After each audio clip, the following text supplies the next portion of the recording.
Comenzamos, amigos, el segundo bloque del programa y vamos a recibir en este momento al licenciado Gonzalo Leggini, especialista en el área de integración internacional. Vamos a hablar de acuerdos comerciales, de la situación de Uruguay dentro del Mercosur. Pero, Gonzalo, antes de meternos en este tema y a propósito de lo que es el Mercosur, vamos a hacer una puesta a punto de cómo vienen las negociaciones Mercosur-Unión Europea y las señales que llegan sobre todo de los parlamentos de los países europeos con respecto a la posición que tienen frente a este acuerdo Mercosur-Unión Europea, que ya lleva 20 años de negociación. Gonzalo, ¿cómo está el tema hoy en Europa? Buenos días y gracias por acompañarnos. Buen día, Martín. Bueno, muchas gracias por la invitación. La resolución del Parlamento Europeo obviamente que muestra un cambio importante con respecto a lo que se daba anteriormente. ¿Por qué? Porque el acuerdo, como bien explicamos en algunos programas anteriores aquí, tiene tres pilares. Un pilar comercial, que es el que a nosotros más nos interesa, y ese pilar comercial, el organismo que lo aprueba en el proceso de ratificación en la Unión Europea es el Parlamento Europeo. Y hasta ahora el Parlamento Europeo no había hecho explícita su posición. Sí habíamos escuchado al Parlamento de Austria, el de Bélgica, el de Holanda, diciendo que tenían algunos reparos con respecto al tratado. Pero el Parlamento Europeo, que es el que vota el pilar comercial, es el que ahora cambia una resolución y obviamente la ata plenamente al tema ambiental y con nombre y apellido hace referencia a Bolsonaro, ¿no? A la política de Bolsonaro hacia la Amazonia, ¿no? Es muy difícil entender un poquito la situación europea, el por qué, porque bueno, esto creo que, el tema de la Amazonia es un tema que tiene décadas, no es de ahora, hace mucho tiempo que la Amazonia se va depredando, eso obviamente no justifica nada, pero sí parece este cambio, uno lo toma un poco una especie de excusa para seguir con la ratificación del tratado, ¿no? Con lo cual, básicamente, ahora una de las puertas más importantes que teníamos, que era el Parlamento Europeo, que todavía no se había pronunciado plenamente, ahora tenemos prácticamente el no, en principio, del Parlamento Europeo, ¿no? Cuando el tratado se termine la redacción y llegue al Parlamento, ahí vamos a ver la verdad. Pero con esta resolución realmente que comienza a cerrarse, o entornarse de alguna manera la puerta de la ratificación de ese pilar comercial que es el que a nosotros nos interesa, ¿no? Gonzalo, y frente a esta situación, ¿cómo sigue este proceso? ¿Cómo sigue la negociación del Mercosur entonces con Europa para intentar concretar este acuerdo comercial? Bueno, ahora hay que terminar de revisar el texto, en el cual muchos ya habían opinado sobre ese texto, tener un texto final del tratado y ese texto del tratado, la parte comercial es la que iría a ese Parlamento Europeo. Que vamos a diferenciar, el Parlamento Europeo no es el Parlamento de los países, no es el de los 27, 28, 27 con el Reino Unido a partir del año que viene, sino que es un parlamento que tiene una elección directa de lo que se llaman eurodiputados, y que no trabajan en el parlamento por países, sino que están divididos por ideologías políticas, ¿no? A pesar de que tiene representantes de todos los países, es un parlamento que está dividido, como todo parlamento, como órgano político desde el punto de vista de las ideologías y no de los países. Ahí tenemos eurodiputados de izquierda, de centro, de derecha, ecologistas, y no están en bancadas, mejor dicho, como Alemania, Italia, Francia o el que fuere, ¿no? Bien, Gonzalo, pasemos a otro tema importante. En estas horas el canciller informó que Uruguay va a negociar posibles acuerdos comerciales dentro del Mercosur, o sea, coordinando con el resto de los socios del Mercosur como viene siendo hasta ahora y no de manera unilateral.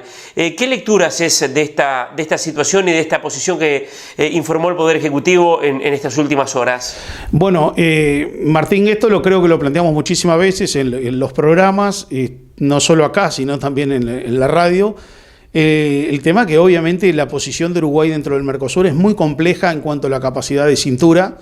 ¿Por qué? Porque bueno, el Mercosur, una unión aduanera tiene un arancel externo común y eso obliga a trabajar en conjunto. Eso ya de por sí técnicamente dificulta el querer negociar acuerdos de forma bilateral. Eso por un lado, desde el punto de vista técnico.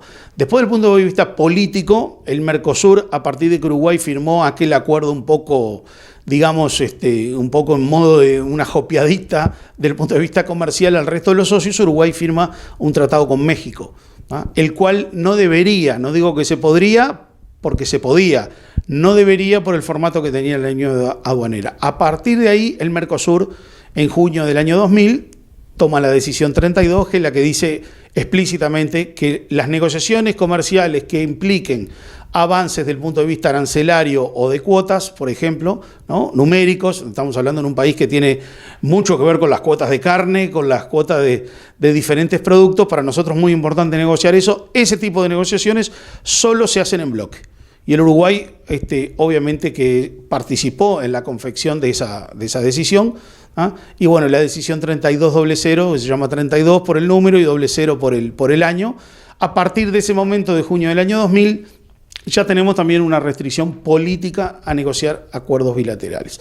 Ahora, obviamente, y en base a tu pregunta, bueno, el gobierno uruguayo, después de darle muchas vueltas al tema, termina de sentir que está encerrado, que en el Mercosur termina siendo un corset para el Uruguay y es un corset muy difícil de despegarse, ¿no? Opciones, y de mi punto de vista es una opción que yo creo que debemos negociar, porque no hay muchas, estamos en una unión aduanera. Una opción sería pasarse a la zona de libre comercio.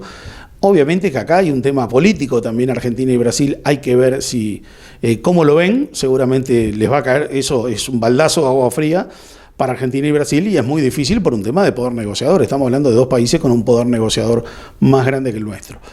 Una opción quizás intermedia es pensar en ir a una zona de libre comercio y comprometerse con Argentina, Brasil y Paraguay a mantener el AEC mientras no se firmen acuerdos nuevos. O sea, una de las opciones puede ser esa, pasarse a la zona de libre comercio, pero mantener el arancel externo común coordinado con los otros 3 países del Mercosur mientras no se hagan acuerdos comerciales. Cuando se hace acuerdo comercial con algún país o bloque, obviamente ese arancel externo común va a cambiar y Uruguay va a tener uno y los otros 3 van a tener otro. Ese es el único camino que yo veo como para ofrecerle a Argentina y Brasil para empezar a sentarse a negociar. El resto realmente es muy complejo. Y también hay que agregarle un ingrediente que creo que es importante, es cuando uno va a negociar también tiene que ver cuál es la actualidad. Y la actualidad que nosotros venimos de un Mercosur en el año 98 de venderle el 56% de nuestras exportaciones a un Mercosur que seguramente el año cierre en un 17%, en un 18%, ¿no? Estamos hablando que la dependencia de Uruguay del Mercosur comercial ha bajado a la tercera parte.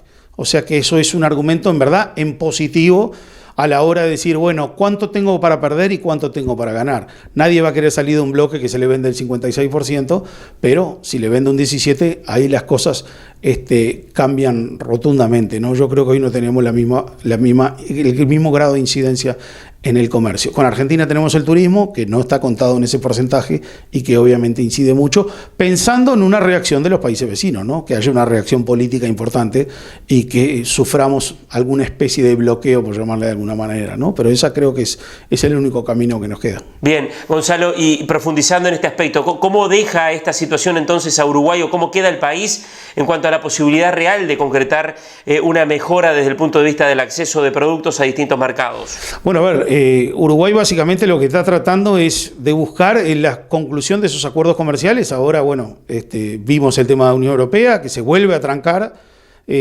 Habíamos terminado con la Asociación Europea de Libre Comercio, estábamos negociando con Corea del Sur, con Canadá, por ejemplo, pero el tema es que el Mercosur uno evalúa los últimos 15 años y realmente no hemos logrado nada del punto de vista de acuerdos comerciales. Y el Uruguay empieza a plantearse, el reloj hace tic-tac y cada vez más cerca, y cada vez ya no tenemos tiempo. O sea, nuestro tiempo se ha ido, pero bueno, yo creo que es momento de tomar decisiones. No podemos seguir esperando años a que el Mercosur como bloque se digna a firmar los acuerdos comerciales. Vamos a tener que buscar una resolución en el corto plazo. Gonzalo Ollesini, muchas gracias por estar con nosotros. Gracias a ustedes por la invitación y hasta la próxima. Gracias, Gonzalo, y bueno, ya vamos a estar conversando nuevamente con él, con Gonzalo, sobre otros aspectos que tienen que ver con la inserción internacional. Para más adelante, José María Rodríguez con el pronóstico del tiempo. Hacemos una pausa y ya seguimos aquí en la pantalla de BTV.